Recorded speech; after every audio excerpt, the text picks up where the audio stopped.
வணக்கம். அதிமுகவில் இதுவரைக்கும் பார்த்தீங்கன்னா, எம்ஜிஆரோட பிறந்தநாள். எம்ஜிஆர் இருந்து மறைஞ்சு ரொம்ப வருஷமாச்சு. இருந்தாலும் பார்த்தீங்கன்னா, இன்னமும் எம்ஜிஆரோட பிறந்தநாள் அன்னைக்கு தொண்டர்கள் அவங்களா முன் அந்தந்த பகுதியில் எம்ஜிஆரோட பிறந்தநாளை கொண்டாடுறாங்க. அதேபோல் ஜெயலலிதா பிறந்தநாளையும் கொண்டாடுறாங்க.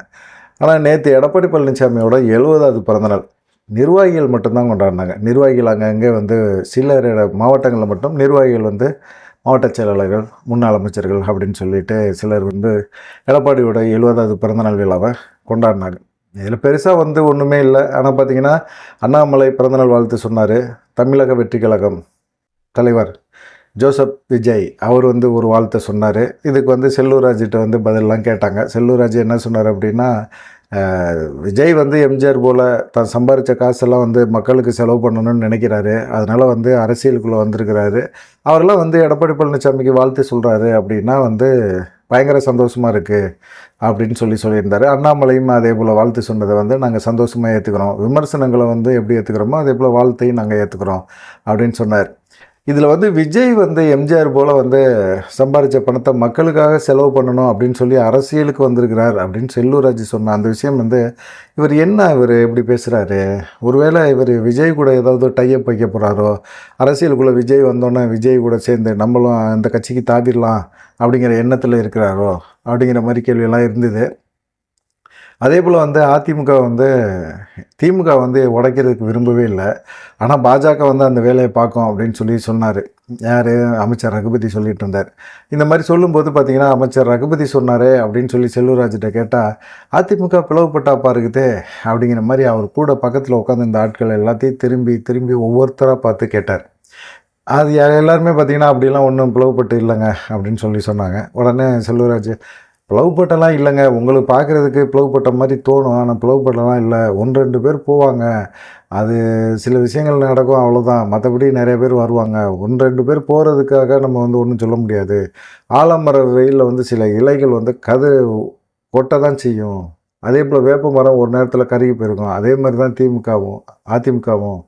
நீங்கள் எப்படியாவது எடப்பாடி பழனிசாமி இதில் அதிமுக கருகி போயிடும் அப்படின்னு நினைக்கிறீங்க. அது சாத்தியம் இல்லை. எடப்பாடி பழனிசாமி கொஞ்சம் அப்படி வேகமாக செயல்பட்டு கட்சியை சரியான பாதையில் தான் வழி நடத்துகிறார் அப்படிங்கிற மாதிரி நேற்று செல்லூர் ராஜ் பேசினார். சரி, இது ஒரு பக்கத்து இருக்கட்டும். செல்லூர் ராஜ் அப்படியே நம்பிகிட்டே இருக்கிறாரு. நம்பட்டும். அவருக்கும் அதிமுகவில் என்ன நடக்குது அப்படிங்கிற விஷயம் நல்லாவே தெரியும். முதல் முறையாக பார்த்திங்கன்னா, செங்கோட்டையன், வேலுமணி இவங்க எல்லாமே ஓபிஎஸ் ஆதரவாளர்கள் வைத்திலிங்கத்தை பார்த்து பேசினாங்க. என்ன காரணத்துக்காக செங்கோட்டையன், வேலுமணி இவங்க 2 பேரும் ஓபிஎஸ் ஆதரவாளர் வைத்திலிங்கத்தை பார்த்து பேசுகிறாங்க அப்படின்னு பார்த்திங்கன்னா, இவங்க 2 பேருமே எல்லாருமே கட்சியை ஒருங்கிணைந்து செயல்படணும் அப்படிங்கிற ஒரு முடிவுக்கு வந்துட்டாங்க. ஏற்கனவே 2024 நாடாளுமன்ற தேர்தலில் எடப்பாடி பழனிசாமி மிகப்பெரிய ஒரு கூட்டணியை அமைப்பார் அப்படின்னு எதிர்பார்த்தாங்க. கூட்டணி அமைக்கிறதுக்கு அவரால் சாத்தியமே படலை, முடியல. அதனால் யாருமே எடப்பாடி பழனிசாமியை நம்பலை அப்படிங்கிறது தெரிஞ்சு போச்சு. ஓரளவுக்கு ரிசல்ட்டும் 2024 தேர்தலோட ரிசல்ட் என்ன அப்படிங்கிறது அதிமுகவிற்கு தெரிஞ்சு போச்சு.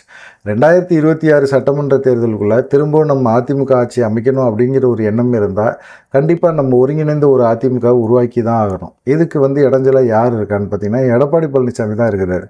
ஓபிஎஸ் ஆதரவாளர்கள் எல்லாருமே அவங்க ஓகே தான், ஒருங்கிணைந்த ஒரு அதிமுக உருவாக்குவோம் அப்படிங்கிறதுல தெளிவாக இருக்கிறாங்க. கட்சியில் பொறுப்பு பதவி அதை பற்றியெல்லாம் கவலைப்படலை ஓபிஎஸும். அதே போல் தான் என்ன செய்கிறாங்க, ஓபிஎஸ் ஆதரவாளர்னால் வைத்திலிங்கத்தில் செங்கோட்டையன், வேலுமணி இந்த மாதிரி கொங்கு பெல்ட்டில் இருக்க முக்கியமான நபர்கள் பேசுகிறாங்க, பேச்சுவார்த்தை நடத்துகிறாங்க. இதில் ஓரளவுக்கு ஓகே ஆயிடுச்சு அப்படிங்கிற மாதிரி தான் சொல்கிறாங்க. அதே போல் பாஜகவோட கூட்டணி வச்சு சுயேட்சையாக தானே ஓபிஎஸ் நின்றுருக்கிறாரு. ஒருவேளை பாஜக சைடு போயிடுவாரோ அப்படிங்கிற எண்ணம் எல்லாத்துக்குமே இருந்தாலும் அது மாதிரி பாஜக சைடு போகிறதுக்கு அவர் வாய்ப்பு ரொம்ப குறைவு. பாஜக பக்கட்டும் போக மாட்டார். எப்படியாவது அதிமுக ஒருங்கிணைந்த ஒரு அதிமுக கொண்டு வரணும் அப்படிங்கிறது தான் அவருடைய எண்ணமாக இருக்குது. அதில் தடையாக இருக்கிறது எடப்பாடி பழனிசாமி தான். அப்படிங்கிறதுனால எல்லாருமே இப்போ ஓபிஎஸ் ஆதரவாளர் பேச்சுவார்த்தை நடத்துகிறாங்க. அவங்க ஓபிஎஸ்கிட்ட பேசுகிறாங்க. ஓபிஎஸ் ஓகே தான் சொல்லியிருக்கிறார். இப்போ கட்சியில் மிக முக்கியமான ஒரு பொறுப்பு அப்படின்னா, இப்போ எடப்பாடி பழனிசாமிக்கு பொதுச் செயலாளர் அப்படிங்கிற ஒரு பதவியை கொடுத்துருக்குறாங்க. அந்த பதவியை வச்சுக்கிட்டு அதுக்கு கீழே ஓபிஎஸ் செயல்படுவாரா? உதாரணத்துக்கு அவருக்கு துணை பொதுச் செயலாளர் அப்படின்னு ஒரு பதவி கொடுத்தா அதை ஏற்றுக்கிட்டு எடப்பாடியோட டைப் வச்சு செயல்படுவாரா அப்படின்னு பார்த்திங்கன்னா, அதுவும் வந்து சாத்தியம்தான். ஆனால் வந்து ஓபிஎஸ் தரப்பில் என்ன நினைக்கிறாங்க அப்படின்னா, ஒருங்கிணைந்த ஒரு அதிமுக உருவாக்கும்போது ஜெயலலிதாவை வந்து நிரந்தர பொதுச் செயலாளர் அப்படிங்கிறதே கொண்டு வருவோம். பொதுச் செயலாளர் அப்படிங்கிற பதவியை வந்து நம்ம வேறு யாருக்கும் கொடுக்கவே வேணாம். ஒருங்கிணைந்த அதிமுகவில் வந்து நிரந்தர பொதுச் செயலாளர் ஜெயலலிதா இருக்கட்டும். ஜெயலலிதா போல் ஒரு ஆளுமை இனிமேல் கட்சிக்குள்ளே வர முடியாது அப்படிங்கிறத தொண்டர்கள் ஏற்றுக்கிறாங்க, தொண்டர்கள் நினைக்கிறாங்க. அப்படிப்பட்ட ஒரு சூழ்நிலையில் நம்ம ஏன் திரும்பவும் நம்ம இந்த மாதிரி நடந்துக்கிட்டு இருக்குது, இது வந்து சரியில்லை அப்படிங்கிறது தான் ஓபிஎஸோட கருத்து. அதனால் வந்து பார்த்திங்கன்னா, எடப்பாடி பழனிசாமியும் பொதுச் செயலாளர் பதவியிலேருந்து தூக்கணும், ஒருங்கிணைப்பாளர் இணை ஒருங்கிணைப்பாளர் அதே போல் ஒரு பதவியை கொண்டு வரணும். ஒருங்கிணைப்பாளர் வேணால் ஓபிஎஸ்ஸே வச்சுக்கிட்டோம், இணை ஒருங்கிணைப்பாளர் எடப்பாடி பழனிசாமி இருக்கட்டும் அப்படிங்கிற மாதிரி தான் டீல் பேசுகிறாங்க அப்படிங்கிற மாதிரி தெரியுது. இதுக்கு இடையில் சசிகலாவும் இருக்கிறாங்க. சசிகலா வந்து அவங்க தலைமையில் வந்து அதிமுக கொண்டு போகலான்னு பார்த்தா, சசிகலாவுக்கு பெரிய அளவில் அதிமுக நிர்வாகிகள்கிட்ட ரெஸ்பான்சிபிள் இல்லை. இப்போ சமீபத்தில் ஒரு 15 நிபந்தனைகளோட கேள்விகளோட ஒரு கடிதங்களை வந்து அதிமுக நிர்வாகிகளுக்கு எல்லாத்துக்கும் அனுப்புனாங்க. இது எடப்பாடி பழனிசாமிக்கு மிகப்பெரிய ஒரு அதிர்ச்சியை கொடுத்தது. என்னாச்சு திடீர்னு இப்படி ஒரு கடிதத்தை போடுறாங்களே அப்படின்னு சொல்லி. ஆனால் நிர்வாகிகள் பெருசாக வந்து சசிகலாவுக்கு எந்த விதமான ஒரு ரெஸ்பான்ஸும் கொடுக்கல. வாங்கின கடிதத்துக்கு பதில் எழுதி போயஸ் கார்டனுக்கு போட்டு விடுங்க அப்படின்னு சொல்லியிருந்தாங்க. ஆனால் யாருமே போடவே இல்லை. கடிதத்தை வாங்கி அப்படியே போட்டாங்க. இதனால் சசிகலா வந்து ரொம்ப அப்செட் ஆகிட்டாங்க. என்னடா இது, நிர்வாகிகள் கூட நம்மளை வந்து பேச்சை யாருமே கேட்கல அப்படின்னு சொல்லி. ஓரளவுக்கு வந்து அவங்க அரசியலில் ஒரு ஃபீல்ட் அவுட்டு ஆன மாதிரி தான் அவங்களுடைய செயல்பாடுகள் இருக்குது. இருந்தாலும் அவங்க வந்து தன்னை இன்னும் கிளைம் பண்ணிக்கிட்டே இருக்காங்க, அதிமுகவில் தனக்கு பங்கு இருக்குது அப்படின்னு சொல்லிட்டு. இப்போ வந்து வைத்திலிங்கம் இவர் மூலமாக வந்து சசிகலாட்டையும் பேச்சுவார்த்தையை வந்து செங்கோட்டையன் வேலுமணி தரப்பு வந்து நடத்துகிறாங்க அப்படிங்கிறது தெரியுது. சசிகலாவையும் கட்சிகளை கொண்டு வரலாம், சசிகலாவும் வரட்டும், சசிகலா தலைமை ஏற்றுக்கிட்டோம். அவங்க வந்து கண்டிப்பாக வந்து இன்னும் ஒரு 6 வருஷமோ 7 வருஷமோ அவங்க வந்து முதலமைச்சர் ஆக முடியாது. அவங்களுக்கு முதலமைச்சர் ஆகணுங்கிற எண்ணமும் இல்லை.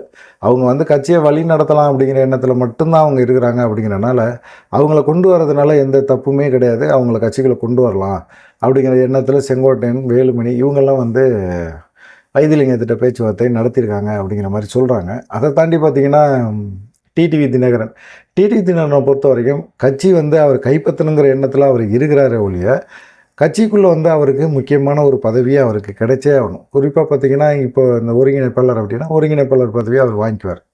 அப்படி இருந்தால் தான், இல்லைன்னா கட்சி அம்மா மக்கள் முன்னேற்ற கழகத்தை கலைச்சிட்டு அங்கிட்டு வந்து அதிமுகவில் வந்து 10ஓட 11 நிற்கிறதுக்கு அவர் விரும்பவே மாட்டார். அம்மா மக்கள் முன்னேற்றத்து கழகத்தை நான் நடத்திக்கிட்டே போயிட்டே இருக்கிறேன் அப்படிங்கிற மாதிரி தான் சொல்லுவார்.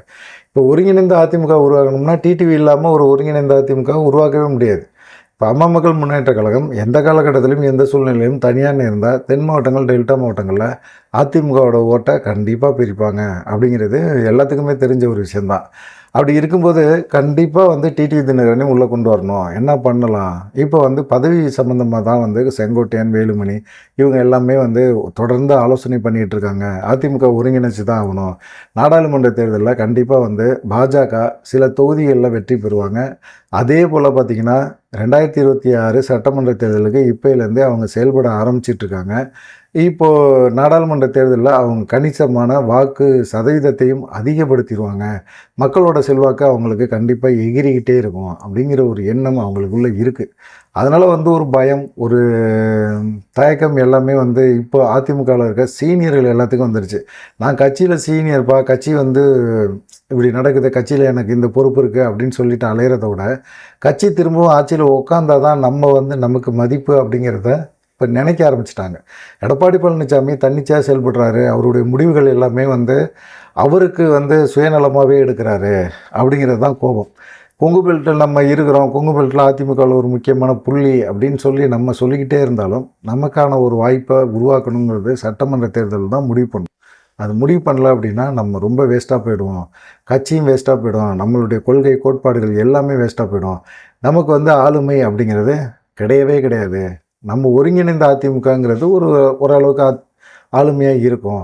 இப்போ தென் மாவட்டங்கள், டெல்டா மாவட்டங்களில் மிகப்பெரிய ஒரு அடியை சந்திக்கும் அப்படிங்கிறது தான் எல்லாத்துக்குமே தெரியுது.